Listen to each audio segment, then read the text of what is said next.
बिस्मिल्लाहिर्रहमानिर्रहीम। अस्सलाम वालेकुम। मैं हूँ हादिया मलिक। आप देख रहे हैं यूट्यूब चैनल हादिया मलिक। आज की हमारी रेसिपी बहुत ही मज़ेदार बनने वाली है।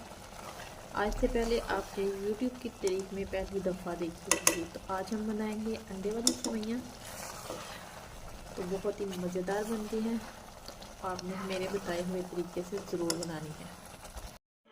जी, आज की हमारी रेसिपी बहुत ही स्पेशल बनने वाली है। तो आज हम बनाएंगे अंडे वाली सेवइयाँ। तो ये हाफ पैकेट हमारे पास सेवइयाँ हैं। सेवइयाँ हमारी मोटी वाली हैं, तो किसी भी ब्रांड की आप ले सकते हैं। 2 अदद अंडे हैं, हाफ कप चीनी है। तो बाकी जो जो चीज़ें इस्तेमाल होंगी वो आगे चल के हम आपको साथ साथ बताते जाएंगे। तो ये रेसिपी बहुत ही स्पेशल बनने वाली है। आपने हमारे बताए हुए तरीके के साथ ज़रूर फॉलो करना है। तो चूल्हा कर देते हैं ऑन। तो ये हमने अपनी प्यारी सी देचकी रखी है। तो चूल्हा कर दिया हमने ऑन। तो ये देखिए ऑयल हमने डाल दिया। ऑयल हमने तकरीबन 3 चम्मच डाला है। तो ऑयल हमारा अच्छे से गर्म हो चुका है। तो हमने इसे रोस्ट नहीं करना क्योंकि हमारी सेवइयाँ रोस्ट की हुई हैं। तो हमने इसमें 2 कप पानी डालना है। ये तकरीबन 2 कप पानी है। तो आपने इतना ही पानी अपनी सेवइयों के मुताबिक भी डाल के सकते हैं। अगर आपकी सेवइयाँ ज़्यादा हों तो आप उसके हिसाब से पानी डालें। तो ये 2 अदद सब्ज़ इलायची ये डालेंगे इसमें। तो साथ ही जो हमारी हाफ कप चीनी थी वो चली जाएगी। चीनी आप अपने टेस्ट के मुताबिक कम या ज़्यादा कर सकते हैं। पानी हमारा पकना शुरू हो चुका है। तो ये देखिए साथ ही हम अपनी सेवइयाँ डाल देंगे इसमें। बिस्मिल्लाहिर्रहमानिर्रहीम।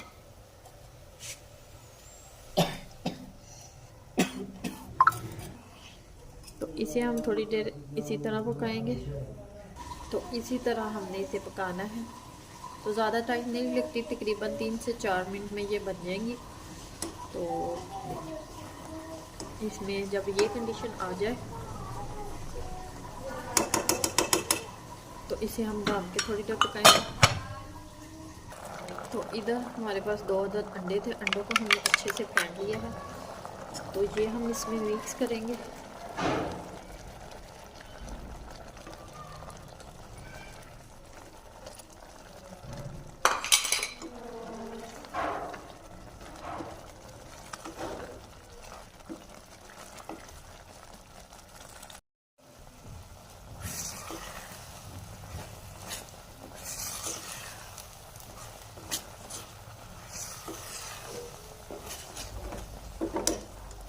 आंच थोड़ी सी हल्की कर देंगे। तो इसे हम 2 से 3 मिनट के लिए दम पे रखेंगे इसी तरह। नीचे तवा रखेंगे और इसे ढक देंगे 2 से 3 मिनट के लिए। तो फिर 2 से 3 मिनट के बाद मिलते हैं। तो माशाल्लाह रेडी हो चुकी है। तो माशाल्लाह ज़बरदस्त, ये देखें क्या लुक है। तो अब हम इसे मिक्स करते हैं। तो डिश आउट करते हैं। तो माशाल्लाह ये देखें हमने डिश आउट कर ली है। तो अब बादाम के साथ इसकी गार्निशिंग करेंगे। जो भी आपके पास ड्राई फ्रूट हो उसके साथ आप इसकी गार्निशिंग कर सकते हैं। पिस्ता बादाम जो भी हो वो डाल सकते हैं। तो आपको हमारी वीडियो अच्छी लग रही हो तो लाइक शेयर और बेल आइकन को भी प्रेस कर दिया करें। सब्सक्राइब करना मत भूला करें। मुझे रखें दुआओं में याद। मिलती हूँ एक खूबसूरत सी नेक्स्ट वीडियो के साथ। ओके, अल्लाह हाफिज़।